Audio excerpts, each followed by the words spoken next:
A resident of Cedar Lake, a small town in Indiana, set out on what he thought would be a routine search for scrap metal. That day, his route took him along an old, isolated road that cut through a heavily wooded area. As he carefully scanned the ground for anything useful, something unusual caught his eye. Just beyond a cluster of trees, he spotted a strange bundle. As he cautiously uncovered the material wrapped around the bundle, a sense of dread overtook him. He realized he had found body. A chill ran down his spine, and fear gripped him, but he quickly gathered himself and called 911. Police arrived at the scene promptly, securing the area and beginning a detailed investigation. It didn't take long for lab results to confirm. Soon after, forensic experts used dental records to identify the victim. The name was one that many would recognize: Caitlyn Markham. Dear viewers, please don't forget to like, leave a comment under the video, and subscribe to the channel so as not to miss new videos. This is very important to us.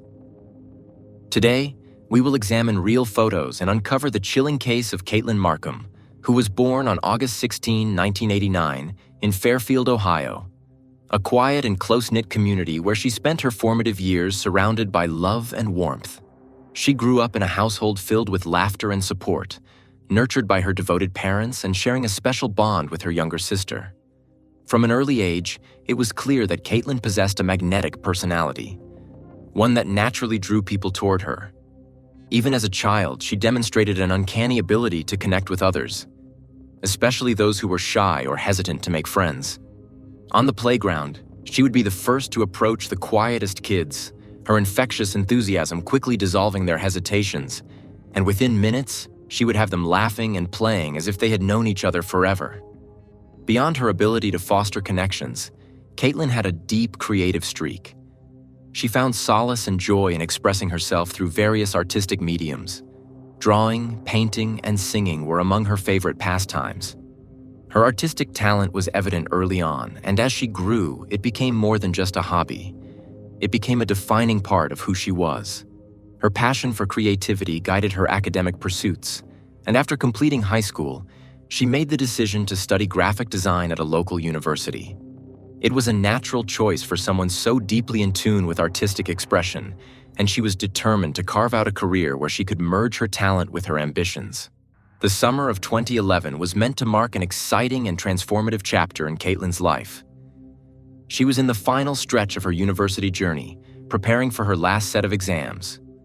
But her focus wasn't solely on academics. She was also making plans for a future that extended beyond Ohio. Alongside her fiancé, John, with whom she had shared a committed relationship for 6 years, she was preparing for a major life change. They had decided to relocate to Colorado, envisioning a fresh start in a new city where they could build their lives together. The couple had been engaged for a year, and their plans for marriage were taking shape. The move was to be the first step toward their dream, a future filled with possibilities, love, and new beginnings. However, the excitement of what lay ahead took a dark turn when Caitlyn suddenly went missing, just days before her 22nd birthday. On the morning of August 14, Caitlyn was expected to show up for her shift at the bridal shop where she worked part-time. But as the hours passed, her loved ones began noticing something unusual. She wasn't responding to calls or messages. Initially, they assumed she might have been preoccupied, caught up with last-minute errands or spending time with a friend. But as the day wore on and their messages continued to go unanswered, their concern began to escalate. Caitlyn was known for being responsible and dependable. She had never been one to miss work without notifying someone. Her absence was completely out of character. When her family contacted the bridal shop and discovered that she hadn't shown up for her shift, their worry turned into fear. As evening approached with still no word from Caitlyn, her fiancé, John, decided to check on her. After finishing work, he drove to her apartment, expecting to find her there and perhaps ease his growing concern. When he arrived, Caitlyn's car was parked in its usual spot in front of her small apartment complex. But something felt off. The door to her apartment was unlocked. When John stepped inside, he found no immediate signs of distress. Nothing appeared ransacked, broken, or out of place. However, one thing stood out. Caitlyn was nowhere to be found. The only living presence in the apartment was her dog, who seemed anxious and alone. The situation was unsettling. If Caitlyn had left voluntarily, why would she have left her dog behind?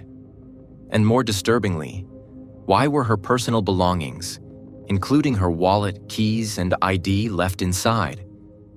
If she had gone out on her own, she would have needed at least some of those essentials. John's unease quickly escalated into outright alarm. Knowing that something wasn't right, he decided to call the police and report Caitlyn missing. He explained to the dispatcher that he had last spoken to his fiancée the previous night and that her sudden disappearance was completely unlike her. Soon, officers arrived at Caitlyn's apartment to assess the situation. They carefully examined the scene but found no visible signs of forced entry, struggle, or anything that pointed to a crime. Still, the presence of her personal items inside the apartment and the fact that she had not contacted anyone all day raised immediate red flags. The police recognized that this wasn't just a case of someone stepping out for a quick errand and forgetting to check in. Something was seriously wrong. As the investigation unfolded, more details came to light. John recounted the last time he had seen Caitlyn. The previous evening, they had spent time together at her apartment, along with a mutual friend. After their friend left, Caitlyn had opted to stay in for the night, while John decided to attend a party with some other friends. A few hours later, John returned home, where he lived with his mother. He and Caitlyn exchanged a few text messages, as they always did. But at some point, during the night, her responses suddenly stopped. By the following morning, when she still hadn't replied to his usual good morning text, he started to grow concerned. Investigators reached out to Caitlyn's friends and family, hoping to uncover any clues about her whereabouts. Everyone who knew her insisted that she would never vanish without a trace. She had been focused on her upcoming exams and had been looking forward to celebrating her birthday in just a few days. The idea that she had simply walked away from everything seemed impossible to those closest to her. With mounting concerns that something sinister might have happened, the authorities launched an extensive search operation. Law enforcement officials, along with over 100 volunteers, scoured the area in the hopes of finding any sign of Caitlyn. Flyers bearing her image and details were posted throughout the city in the desperate hope that someone might have seen or heard something that could provide answers. Meanwhile, detectives began delving deeper into the case, looking for any leads that could help explain Caitlyn's disappearance. Naturally, one of the first people they turned their attention to was John. As is standard in missing persons cases, investigators examined those closest to Caitlyn to rule out any potential involvement. On the first day of questioning, officers noticed small scratches on John's neck.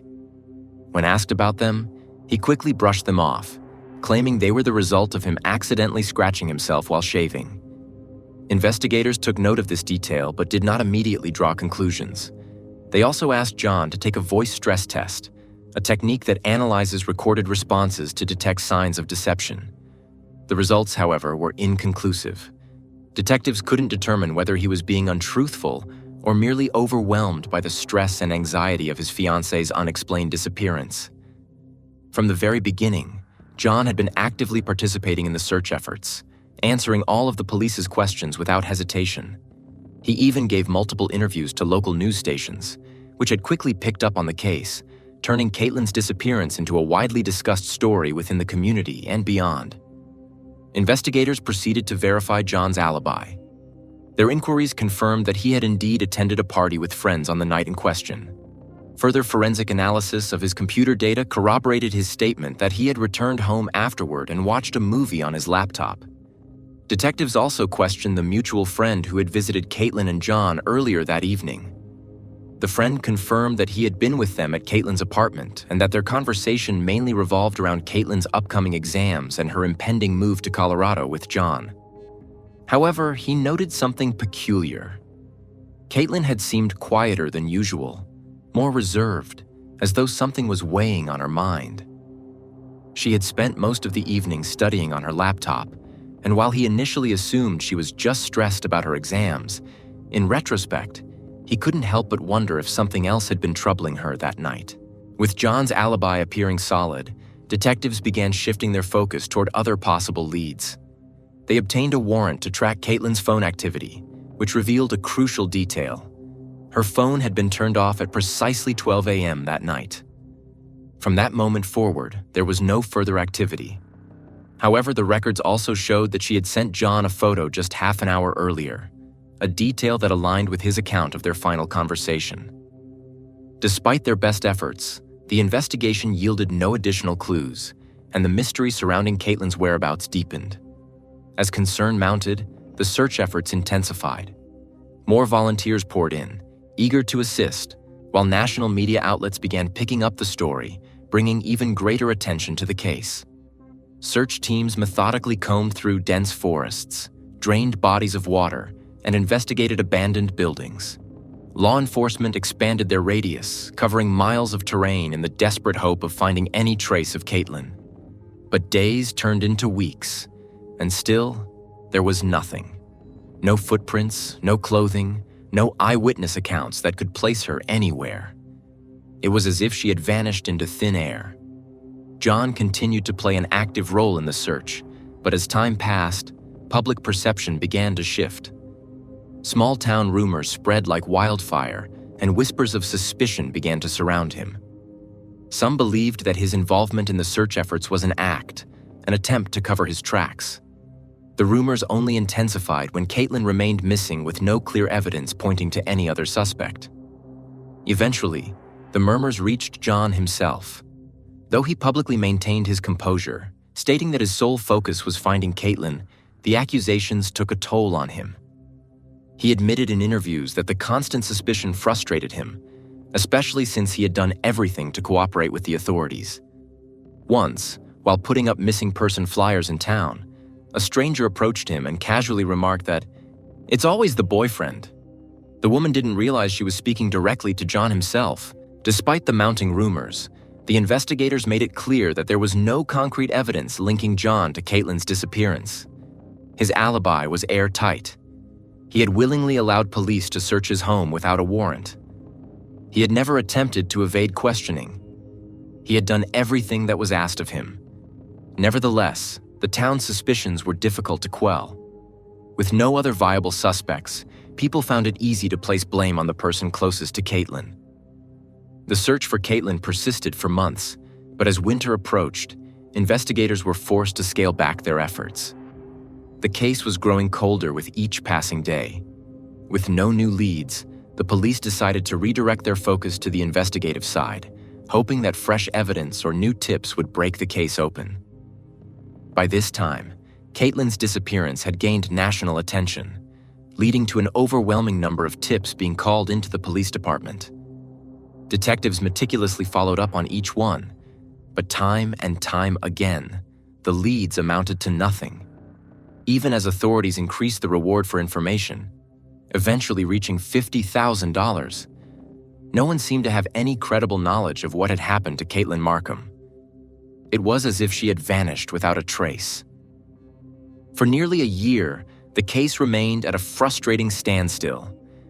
Then, in a shocking and unexpected twist, a potential breakthrough emerged. Police in Miami, Florida, arrested a 28-year-old man. Initially, this case seemed unrelated to Caitlyn's disappearance, but upon further investigation, detectives working on her case uncovered a chilling connection. The suspect had been living directly across the street from Caitlyn's apartment complex at the time she vanished. Detectives wasted no time. They immediately traveled to Miami to interrogate the man and determine his whereabouts on the night Caitlyn disappeared. Had he been in the area? Had he possibly seen something? Or worse, had he been involved? The questions loomed as investigators pieced together the suspect's history. However, after an exhaustive investigation, including a thorough review of his alibi, travel history, and any potential links to Caitlyn, it became clear that he had no involvement in her case. While his criminal record was deeply troubling, detectives ultimately ruled him out as a suspect in Caitlyn's disappearance. This case remained unresolved for another difficult year until April 10, 2013. On that day, a man from Cedar Lake, a small town in Indiana, was looking for scrap metal along an isolated road near a wooded area. While examining the area, he noticed something unusual: a bundle near a cluster of trees. Curious, he decided to investigate and quickly realized it was something alarming. Disturbed by his discovery, the man promptly notified the police, who soon arrived and conducted a thorough search. During their investigation, police uncovered another unsettling find nearby: a second bag. Authorities carefully collected and transported these findings to a forensic lab. Experts soon confirmed that they were indeed human remains. Using dental records, they identified the victim as Caitlyn Markham. The discovery was heartbreaking for her family, confirming their worst fears. With Caitlyn's remains found, the investigation transitioned from a missing person case to a homicide investigation. Authorities determined that the body had been moved across state lines and left outdoors, exposed to natural elements. The perpetrator had made no attempt to conceal. Unfortunately, due to significant time, forensic teams had difficulty obtaining clear evidence, and the exact cause of death remained unknown. However, one critical detail emerged. Analysis revealed evidence of an injury on Caitlyn's arm, indicating she had likely attempted to protect herself during the incident. Though the exact manner of her death remained uncertain, the medical examiners had no doubt. It was murder. The revelation that Caitlyn's body had been left in another state complicated the already difficult investigation. Authorities in both Indiana and Ohio had to coordinate their efforts, but despite their combined resources, progress was slow. Detectives theorized that Caitlyn's body had been stored somewhere else for an extended period before being moved to the wooded area. This led them to believe that the killer may have panicked, fearing that her body would be discovered in their original location, and decided to dispose of them elsewhere. By 2015, years had passed, and Caitlyn's case remained frustratingly stagnant. Believing that law enforcement was not doing enough to solve his daughter's murder, Caitlyn's father took matters into his own hands. He hired a private investigator to conduct an independent investigation, hoping fresh eyes on the case might uncover new leads. The investigator thoroughly re-examined the details of Caitlyn's disappearance, interviewed those closest to her, and methodically gathered intelligence. His efforts ultimately led him to identify 2 potential suspects, whom he reported to the police. However, authorities remained tight-lipped about the findings and did not disclose any further information regarding the individuals in question. That same year, the reward for information leading to Caitlyn's killer was increased to $75,000. Yet the case remained frustratingly cold. Desperate for justice, Caitlyn's father pushed to have the investigation transferred from local police to county authorities. By the end of 2015, he succeeded, and a new team of detectives took over the case, essentially starting from scratch. In 2016, there was a glimmer of hope. Investigators announced that they had identified a prime suspect in Caitlyn's murder. However, they were faced with a major roadblock. Despite their strong suspicions, they lacked the necessary evidence to make an arrest. The identity of this individual was not disclosed to the public, and with no definitive proof to build a solid case, the investigation once again stalled. Then, in 2018, a startling development reignited interest in Caitlyn's case. Just a few miles from her former home, police discovered the body of another young woman under eerily similar circumstances. The striking similarities between the 2 cases prompted detectives to investigate a possible connection. Their inquiries soon led them to a suspect named Michael, a man who had reportedly stalked the victim for weeks before ultimately murdering her. Determined to uncover any ties between Michael and Caitlyn, detectives launched a deep dive into his background. Initially, no connection surfaced. But then, in a surprising twist, investigators came across a seemingly minor yet intriguing detail. Michael appeared in an old social media photo taken at a music festival years earlier. In the picture, he was seen standing next to none other than Caitlyn's fiancé, John. The coincidence raised immediate questions. When questioned, John acknowledged that he had met Michael at the festival but insisted that they had barely interacted. Detectives dug deeper, analyzing phone records, social circles, and any potential link between the 2 men, but nothing substantial emerged. With no concrete evidence tying Michael to Caitlyn's disappearance, the lead ultimately went cold. Years passed, and Caitlyn's case remained a haunting mystery. Then, in 2023, in a sudden and unexpected breakthrough, investigators made their first arrest in connection to the case. The suspect was a man named Jonathan, a close friend of both Caitlyn and her fiancé. The police were initially secretive about the details of the arrest, keeping the media and the public in suspense. As investigators worked behind the scenes, the community anxiously awaited more information.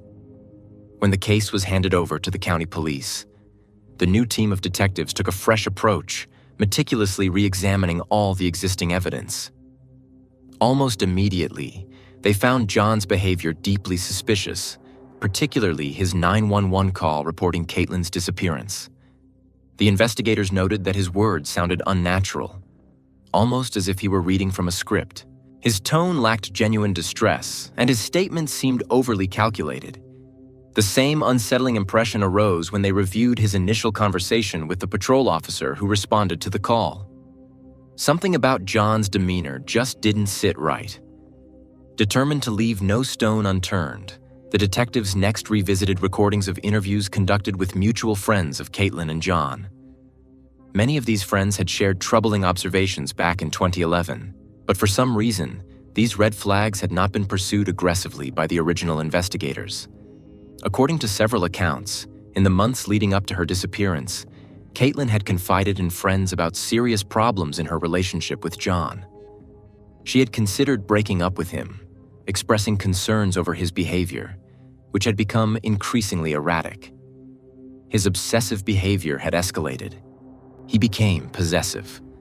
One of the most intriguing yet overlooked aspects of the case came from witness statements that had been in police records since 2011. Two human, sneaking out to attend a party around 2 a.m. on the night Caitlyn vanished, had reported something unusual near John's mother's house. They saw two vehicles pull up with their headlights off. They distinctly remembered seeing John step out of one of the cars, enter the house briefly, and then return before both vehicles drove off, still without turning their headlights on. This was a critical contradiction to John's alibi, as he had insisted he had spent that night at home watching a movie. Investigators later discovered that John's so-called alibi had been constructed based on his laptop's open browser tabs, which merely indicated that the movie had been searched for, not necessarily watched. There was no verifiable proof that he had actually stayed home that night. On the contrary, two eyewitnesses had seen him engaging in what appeared to be highly suspicious activity. However, the discrepancies in John's account didn't stop there. Detectives uncovered more evidence when they analyzed phone records. It turned out that on the night Caitlyn disappeared, John's phone had been turned off exactly 2 minutes before Caitlyn's, and it remained inactive for an unsettling 15 hours. This was an alarming detail. Why would both their phones go dark within minutes of each other? Even more suspiciously, John had deleted several messages he had sent to Caitlyn that evening, permanently erasing any record of what he had said to her. Initially, John had claimed that Caitlyn never responded to his usual good morning text. But investigators later discovered that this message had never even been sent. He had fabricated that detail to make it seem as if he had no reason to believe anything was wrong until later in the day. Another crucial lead came from Caitlyn's neighbors. Several of them reported that on the night of her disappearance, they had heard noises coming from her apartment. Initially, their statements hadn't been pursued aggressively by investigators, but now they took on new significance. This directly contradicted John's repeated claims that there had been no argument between them that night. Yet for reasons that remained unclear, the original investigators had dismissed this disturbing detail entirely. With all this new information in hand, detectives felt more certain than ever that John had been the prime suspect all along. However, they needed something more, concrete evidence to seal the case. In a renewed effort to dig deeper, they began re-interviewing Caitlyn's closest friends. This led to a shocking revelation. One of Caitlyn's female friends came forward with an unsettling story. Just a few months after Caitlyn had disappeared, John had confessed romantic feelings for her. She was deeply disturbed by this, given that John was still publicly involved in the search efforts for his missing fiancé, claiming to be heartbroken over her disappearance. To her, it seemed as though John was attempting to move on far too quickly, and in a way that felt eerily inappropriate.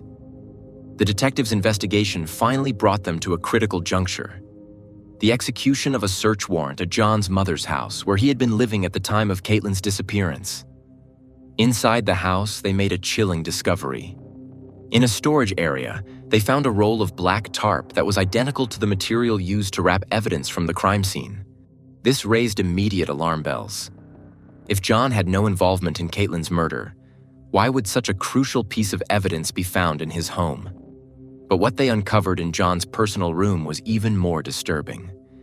Among his belongings, investigators found several notebooks filled with handwritten poems and journal entries. Beyond the eerie writings, detectives also discovered troubling details about John's more recent behavior. By this point, he had moved on, started a new family, and had children of his own. However, the police obtained disturbing video footage showing him speak loudly at his new wife while holding their young daughter. Finally, detectives analyzed the geography of where Caitlyn's had been found. The wooded area in Cedar Lake, Indiana, was not a random dumping site. It was directly along the route leading to John's father's farm, a property he frequently visited. This fact confirmed John's familiarity with the area, making it even more difficult for investigators to believe that his connection to the crime scene was merely a coincidence. With all the evidence, inconsistencies, and witness testimonies mounting against him, detectives decided to confront John directly.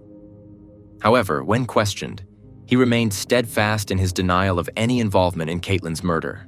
When detectives laid out the disturbing details, the suspicious timeline, the contradicting witness statements, the phone records, and the eerie writings found in his room, John remained eerily calm. He dismissed everything as purely circumstantial, arguing that none of it amounted to actual proof of his guilt. Unfortunately for the investigators, he was right. Despite their growing conviction that John was responsible for Caitlyn's death, they understood that their case was weak from a legal standpoint. Without forensic evidence directly tying him to the crime, a confession, or even a credible eyewitness, securing a conviction would be nearly impossible. However, they had a way to arrest him on a lesser charge, providing false statements. Witnesses had placed John outside his house at 2 a.m. on the night of Caitlyn's disappearance, directly contradicting his claims of being home watching a movie. This was enough for an arrest, but there was an added complication. Witnesses also reported that John had not been alone that night. Another car had arrived alongside him, suggesting that someone else was involved in whatever had transpired. Following this lead, detectives turned their focus toward one of John's closest friends, Jonathan. Their suspicion grew when they revisited that infamous group photo from the music festival. Not only were John and Jonathan present in the image, but so was a convicted murderer who had killed another young woman. This unsettling connection raised alarming questions about their circle of acquaintances.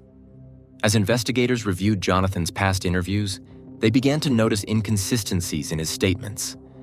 With their suspicions growing, they decided to arrest him for providing false statements, though they remained tight-lipped about the specific reasons for his arrest at the time. 2 months later, after further inquiries and growing pressure from the public, investigators finally arrested John himself. But despite this major breakthrough, the case still lacked the solid, irrefutable evidence necessary for a conviction. The detectives appeared to be holding out hope that Jonathan might crack under pressure and provide them with a confession that would seal John's fate. They strongly believed that John had not acted alone and that someone, possibly Jonathan, had helped him dispose of Caitlyn's body. But neither man wavered under interrogation. Both maintained their innocence, refusing to provide investigators with the missing pieces they so desperately needed. Despite the severe nature of the charges, John was able to post a staggering $1 million bond, securing his release until trial. With his freedom regained, the investigators found themselves facing an alarming reality. Without a stronger case, John could walk free permanently. The evidence against him was circumstantial, and a jury trial would likely lead to an acquittal. Recognizing this harsh truth, the prosecution took an unorthodox and controversial step. They offered John a plea deal.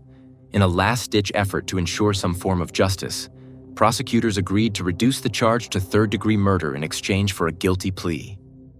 This decision was met with shock and outrage, but legally, it was their best chance of ensuring John faced any consequences at all. In June 2024, John appeared in court and formally pleaded guilty. He accepted responsibility for her death, but provided no insight into the events of that night. The final blow came when the judge, bound by the laws governing third-degree murder in Ohio, sentenced John to the maximum penalty available, only 3 years in prison. The courtroom fell into stunned silence. The leniency of the sentence sparked national outrage, with legal experts and the public alike condemning the ruling. However, the judge had no authority to impose a harsher sentence. Without stronger evidence to support first-degree murder charges, John had managed to escape severe punishment. In the end, had he not accepted the plea deal, he could have walked away entirely free, as prosecutors simply did not have the necessary proof to convict him on the original charges. As for Jonathan, he fared even better. Due to the lack of concrete evidence tying him to the crime, all charges against him were dropped. Shortly after John was placed in prison, an unexpected revelation emerged. His cellmate contacted the police with a disturbing claim. John had allegedly confessed parts of the crime to him. According to the inmate, John described getting into a heated argument with Caitlyn that night. Panicked, he briefly considered calling the police but ultimately decided against it. No matter how many details emerged, no matter how convinced the detectives were of premeditation, the plea deal had sealed his fate. He would serve his 3-year sentence and be released in 2027, when he turned 39 years old.